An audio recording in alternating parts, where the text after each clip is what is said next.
If you could only give one piece of advice to a new mom, what would it be? My mom gave me this advice when I had my first baby, and at the time it felt wrong to me. I was sleep deprived, exhausted at the end of my rope, and she said, remember, the baby has to adapt to your world.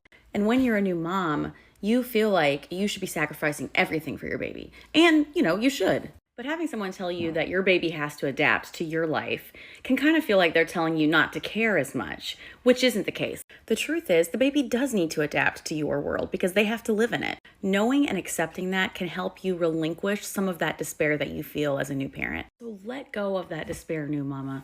This is still your life. The world is still the same. The baby will adapt. You will adapt. Nature will make a rhythm. Sleep will come again. Fun will come again. Scheduling and routines, they'll all come. In due time, your baby will have adjusted to your world and all will be well. I'm a woman who chose to never have kids, and I have some parenting advice for mothers. Get yourself a friend who chose to never have kids. Because yes, I am happy to come over and watch that baby while you take a shower, or need to run to the store, or want to therapeutically scream into a pillow. Did you finally get Bebe to sleep and you want some mommy juice? Girl, I got you. I'm on my way. Do you and baby daddy need a little time to bounce? Drop those little crotch rockets off at my house and then keep on driving to Pound Town. I will teach them the F word because that's my God-given right as an auntie.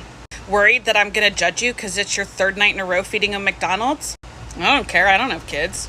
Is your teenage daughter driving you crazy because, well, she's a teenage girl? I'll talk some sense into her.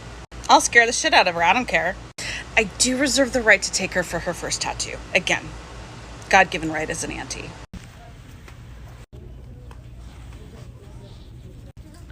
Do not get the buttons. Only zippers. The one thing that I never knew about as a first-time mom was dream feeds. I ended up doing a bunch of research on this before I started doing the dream feed, but it works. So essentially what you do is you just start a bedtime kind of routine with the baby, and you do bath, book, bottle, bed, right? And then eventually around 11 or 12 o'clock at night, you just go back into the bedroom and you give the baby another bottle, regardless if the baby is awake or not. The baby will actually drink the milk while it's still sleeping. It's not a problem. I did this for a few weeks, and by the end of him being 3 months old, he was sleeping through the night. This would make it easier for me because then I would be able to go to bed at around 10 o'clock at night, knowing that my partner would be up a lot later than me, and he would do the dream feed for me, and I could sleep until 4 or 5 o'clock in the morning. It helps with sleeping. Don't be silent. So let me explain. When you have a newborn, your natural desire is to keep everything really quiet so the baby can sleep. No, don't do that. Be loud. Make sure that your baby is used to sleeping when things are happening, because there's always going to be things happening and they need to sleep during the day when things are happening. So from day one, when you bring them home, have their bassinet, have their crib, whatever, in the middle of your house where things are happening. Don't keep them in their own room. Don't keep it quiet. Don't be quiet. Make noise. Get them used to it. This also means that if you have another child later, your newborn now will be older and will make a lot of noise. And good luck trying to get a toddler to be quiet at any stage. So you're just going to save yourself a lot of drama later. Don't be quiet. Be loud. You need to start loving yourself a little more, Bona, okay? Like, it's okay to go out and love yourself, do stuff for yourself, okay? It's okay to say, fuck them kids every once in a while, okay? It's okay to go out and act like you ain't got kids for a night. It's okay, because you need a self-loving day every once in a while, or you're going to lose your motherfucking shit, okay? It's okay to have alone time, okay? Say it with me now. Fuck them kids, but with all the love, because I love my kids. Okay, this topic is extremely controversial for good reason. For decades, the sleep industry has pushed this idea that you need to let your baby cry until they are no longer crying anymore in order to get them to learn how to self-soothe and settle themselves. We've been incorrectly taught that a baby will never learn independence if we do not force them to learn how to self-soothe. When in reality, what we are doing by forcing them to cry and not responding to them is triggering a trauma response in their brains. They may eventually stop crying out for you, The only reason this happens is because they learn you're not going to come to help them. In all reality, they haven't learned to self-soothe. They've learned to adjust to a needless trauma that was inflicted on them. Babies are babies, and they're dependent on their mothers or their caregivers. And when we don't provide that for them, it damages their psychology. It's okay to say no, especially to family and especially to your own parents. But it's also okay to ask for help.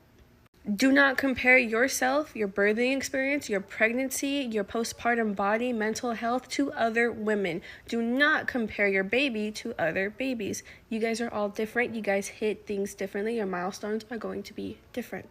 Trust your instincts. Only you know your child better than anybody.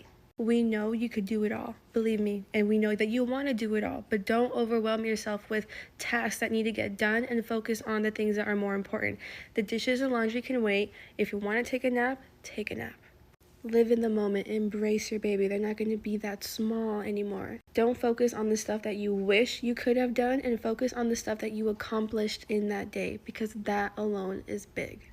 This is going to be really hard, but try your hardest not to do everything for them. As they reach different milestones in their growth, start giving them the instructions and let them do it themselves. You can be surprised by what little kids can pick up on and actually do really well. And this is coming from someone who did everything for their kids until about a couple years ago. And then I realized how incredibly freeing it is for you and them to teach them how to contribute to their own lives and to the home by themselves. And that gives them so much purpose. It makes them happy. It gives them so much joy to figure out what they're capable of. Let your 6-year-old make lunch. Let your 8-year-old do the laundry. Let your 4-year-old help fold the towels. Start letting them do everything with you. They're only this little once. If you want to go out, go out. Fuck them kids, respectfully. I love you. I've got you on this one. If you are in the hospital or you go home and you feel like you're catching a cold, like your nose is congested, your chest is tight, you think maybe you have a little bit of a cough, go to the hospital right away. They didn't catch that my blood pressure was changed at all while I was in the hospital. I got home and I thought I was coming down with a cold. It was getting really hard to breathe. And turns out I have a blood clot in my lung and I am 6 days postpartum back in the hospital. And I almost didn't come here because I thought I was just getting sick because I have other children at home. Thank God I called my midwife and she told me to come in. Well, you know. When I was a young mom, the common advice was you have to let the baby cry it out, or you'll spoil the baby and they will never learn how to settle themselves. It was 100% absolutely wrong. I ended up raising 5 kids. Rhythm is life. There's rhythm everywhere in nature. There's rhythm in heartbeat, and that little baby's been in your belly, and having that soothing and that comfort. And your job as a parent is to say you're safe and warm and secure and loved, and that will set them on the path for their entire life. Now, I understand there's times you're at the end of your rope and you've got to tap out and pass the baby to someone else or put the baby in a swing or a little bouncy, but you can't overlove a baby. That's wrong. Give them everything you've got. It goes so fast, trust me. And there's days you would give your right arm to have that little one back, even the hardest ones. Don't think that babies are expensive, because they're really not. You're just paying full price on items that you shouldn't be. I can show you how you can save up to 90% off on diapers, baby products, even clothes and toys. All you need to do is hit that follow button and I'll show you. Okay, I'm going to open this up to new parents, but my one piece of advice is that crying is an evolutionary tool by mammals to cause you distress. When your baby is crying and you cannot figure out why, and you have bad feelings where you're overwhelmed with emotion, set the baby down, walk away. Their crying is supposed to cause you distress, so don't feel bad about feelings that you have towards the child. If you're getting overwhelmed, Just set them down, walk away, take a moment to relax, and then try to comfort them. Don't let other moms scare you. When you're pregnant, all you hear is, oh, you think you're tired now, wait till your baby comes. And then when your baby comes, they say, oh, you think you're tired now, wait till they're a toddler. And then when they're a toddler, they say, oh, wait till they go to school, it gets worse. And then when they're a kid, they say, wait till they're a teenager, the attitude gets so much worse. Don't spend your motherhood scared about the next phase. Embrace it, enjoy it, live it, soak it in. Your babies will never be as young as they are today. And for God's sake, stop scaring new moms. Motherhood is beautiful. So this is more advice for expecting moms, but I do not hear people talk about this enough. Do not, and I mean do not feel obligated to let people come and visit you while you're in the hospital. You are there for 2 days to a week, usually maximum. Now I know that's not the case for everybody, but that's what's typical. Nobody needs to see you in that time unless you want them there. They can wait. Aunt Jill and second cousin John do not need to come visit you. It is astonishing when I had my son, who's 7, the amount of random people and relatives that thought that it was appropriate to come visit, and the people that allowed it and told them to come. I had somebody come visit me, a random relative, at 10 p.m. the day after I gave birth. Do you know how exhausting it is? I needed rest and I didn't want anybody holding my baby. Okay, so I had my daughter when I was 14 and she's 5 now and I'm 20. The first night I brought her home from the hospital, she would not fall asleep. I was doing everything I could think of at the time, playing lullabies, changed her diaper, gave her a bottle, everything. So what did I do? I let her sleep in my bed.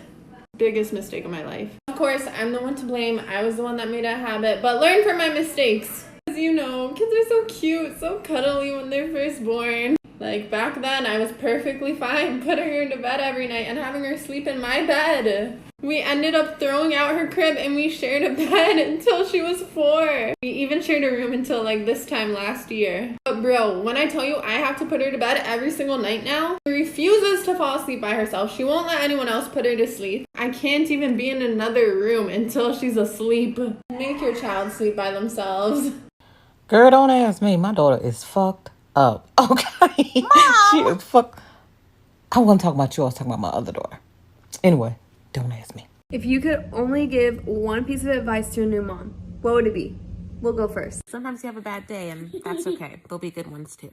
Don't be afraid to ask for help. It's okay if everything around the house doesn't get done. Just because your parenting is different than another doesn't mean your parenting is wrong. Always assert the things that you want for your child. Don't let someone tell you just because you're a new parent that you're doing too much. It's okay to say no to anybody, even if it's family.